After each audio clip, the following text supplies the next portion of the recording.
पढ़ने का एग्जाम नहीं है, केवल आंसर राइटिंग प्रैक्टिस से काम नहीं चलेगा, केवल चीजों को रट लेने से काम नहीं चलेगा। मार्केट ने आपके सामने ऐसे ऐसे इंफॉर्मेशन लाके रख दिए, ऐसे ऐसे कंटेंट लाके रख दिए हैं कि आपने सोचने की क्षमता को अब खत्म कर दिया है और रटने की क्षमता का विकास कर दिया। ऐसा नहीं है हिंदी माध्यम का बच्चा पढ़ता नहीं है, बहुत मेहनत करता है, बड़ी ईमानदारी से मेहनत करता है। ये बिल्कुल सही बात है जो हिंदी माध्यम के साथ है, लेकिन समस्या यह है कि दिशा डायरेक्शन जो है वो गलत है। वह अपनी स्ट्रेटजी खुद नहीं बना रहा है, वह किसी गाइड को खोज रहा है, किसी कोच को खोज रहा है और वहां से स्ट्रेटजी। मेरे पास अगर आप आएंगे तो मैं आपकी क्षमता के अनुसार आपकी स्ट्रेटजी बनाने में आपकी मदद करूंगा। ऐसा हो ही नहीं सकता है कि मैं ये क्लेम करूंगा कि आपकी स्ट्रेटजी मैं बनाऊंगा। आप बताएंगे कि सर ये मेरी स्ट्रेटजी है, मैं ऐसा ऐसा सोच रहा हूँ, वहां जो कमियां होंगी वो मैं बताऊंगा।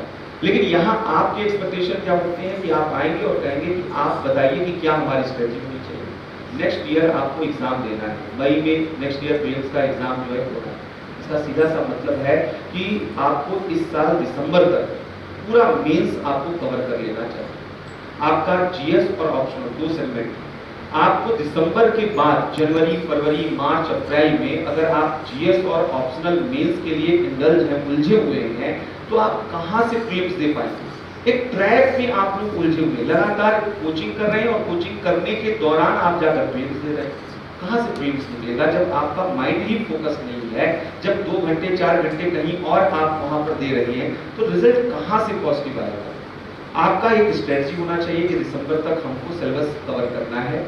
जो क्लासेस चल रही हैं वो तो हम कवर करेंगे ही करेंगे, इनके साथ साथ अगर जो है हमें कुछ और करना है, मान लीजिए कुछ टॉपिक जो है वह दिसंबर तक नहीं हो रही हैं, तो एनसीईआरटी कम से कम हम फिनिश कर लें, कोई रेफरेंस बुक वहां पर हम कम से कम पढ़ लें।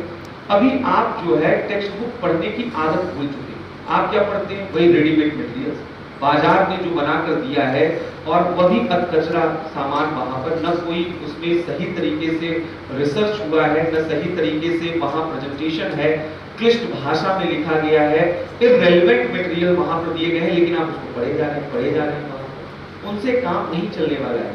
आपको अपनी सोच बनानी होगी। मैं कभी नहीं कह सकता कि आप मेरी नोट्स पढ़िए और नोट्स पढ़कर ही आप वहां पर डेवलप करिए। नोट्स जो होता है ना, वह क्लासरूम में आपको टू द पॉइंट चीजों को बताने के लिए, समझाने के लिए लिखाया जाता है, लेकिन जो बुक होता है ना, वो एक स्टोरी होता है। उस स्टोरी से आप अपने को कनेक्ट करते हैं, वो कहानी के रूप में होता है, एक थीम के रूप में होता है, आपके सोचने का दायरा बढ़ता है, आपको विषय में अपनी सोच के दायरे को बढ़ाना है।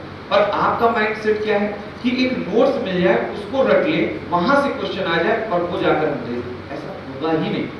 कोई भी ये क्लेम अगर कर दे तो ये समझ लीजिए कि वह आपको कहीं न कहीं भ्रम में पैदा कर रहा है आपके अंदर, कि ये अगर कोई कहना शुरू कर दे कि ये नोट्स पढ़ो और यहाँ से सारे क्वेश्चन आ जाएंगे, हो ही नहीं सकता, ये संभव ही नहीं है, क्योंकि नेचर ऑफ जो क्वेश्चन है वो अलग अलग तरीके से आएंगे।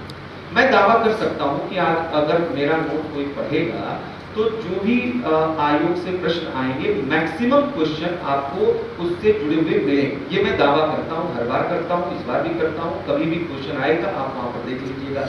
लेकिन मैं ये जरूर उसके साथ जोड़ता हूँ कि आप ये समझिए कि प्रश्न की भाषा और नोट्स की भाषा में कई बार अंतर होता है। कई बार वहां पर प्रश्न की भाषा अलग होती है, वह कुछ अलग, कंटेंट एक जैसा हो सकता है, लेकिन आंसर कुछ और चीजों की डिमांड कर रहा होता है, और वो तब आप लिख पाएंगे जब आपकी खुद की सोचने की क्षमता हो।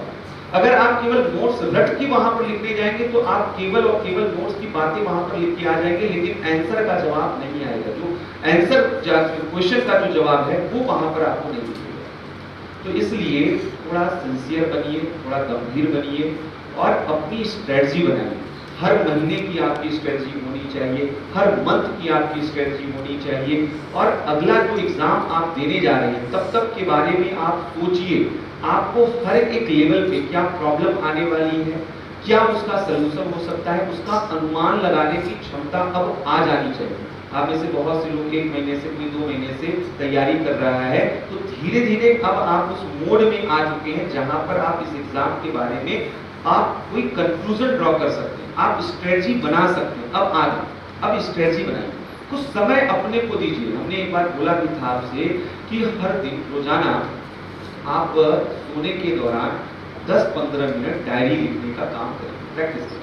वहाँ पर अपनी जो है जो उस दिन आपकी जो उपलब्धि है या जो सीखा आपने या जो महसूस किया आप नोट डाउन करिए उसको। और अगले दिन का एक अपना चार्ट आउट कर लीजिए प्लान कि अगले दिन हमें क्या करना है, कैसे करना है। जब तक अपने को टास्क नहीं देंगे, जब तक अपने को कार्य नहीं देंगे, तब तक मोटिवेशन नहीं आएगा। एक मोनोटोनस तरीके से तैयारी चलती रहेगी, पढ़ाई चलती रहेगी। एक एग्जांपल देता हूँ, यही सेंटर से सौरभ